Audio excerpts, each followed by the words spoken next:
Baik, selamat pagi semua peserta didik yang ada di kelas ini. Sekarang kita akan masuk pada bab 3 mengenai kedaulatan Negara Kesatuan Republik Indonesia. Subbagian pokok dari materi tersebut yaitu hakikat dan teori kedaulatan. Bagian pertama, pengertian kedaulatan. Kedaulatan berasal dari bahasa Arab, yaitu daulah, yang berarti kekuasaan. Dalam bahasa Inggris disebut dengan sovereignty, yang berarti tertinggi.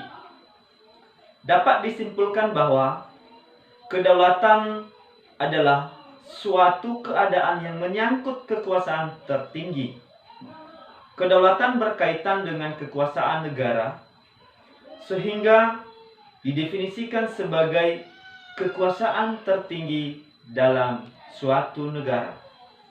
Bagian yang kedua, sifat kedaulatan.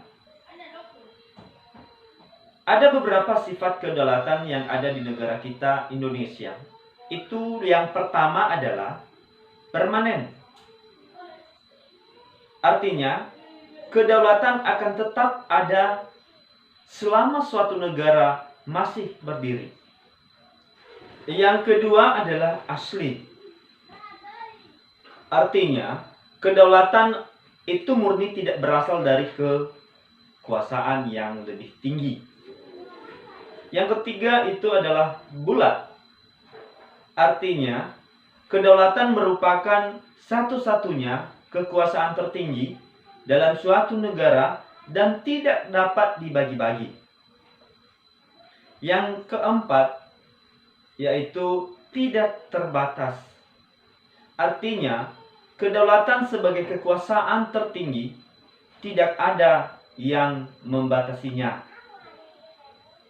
Sekarang kita masuk pada bagian yang ketiga, yaitu macam-macam kedaulatan. Ada dua macam-macam kedaulatan yang dimiliki oleh negara Indonesia. Yang pertama adalah kedaulatan ke dalam atau intern. Artinya, kekuasaan tertinggi suatu negara untuk mengatur segala hal yang ada di dalam negara, yaitu rakyat, wilayah, dan pemerintahan. Kedaulatan yang kedua itu adalah kedaulatan keluar atau ekstern. Artinya kekuasaan negara untuk mengadakan hubungan dan kerjasama dengan negara lain demi kepentingan bangsa dan negara. Sekarang kita masuk pada bagian yang keempat, itu adalah sumber kedaulatan. Bagian A, kedaulatan Tuhan. Artinya kekuasaan tertinggi suatu negara berasal dari Tuhan. Penguasa negara merupakan wakil Tuhan di dunia yang berhak mengatur negara. Bagian B adalah kedaulatan raja. Artinya kekuasaan tertinggi milik raja dan keturunannya.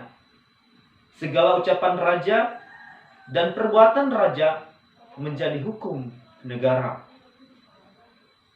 Bagian C yaitu kedaulatan negara. Kedaulatan berasal dari negara itu sendiri. Segala hukum berasal dari negara.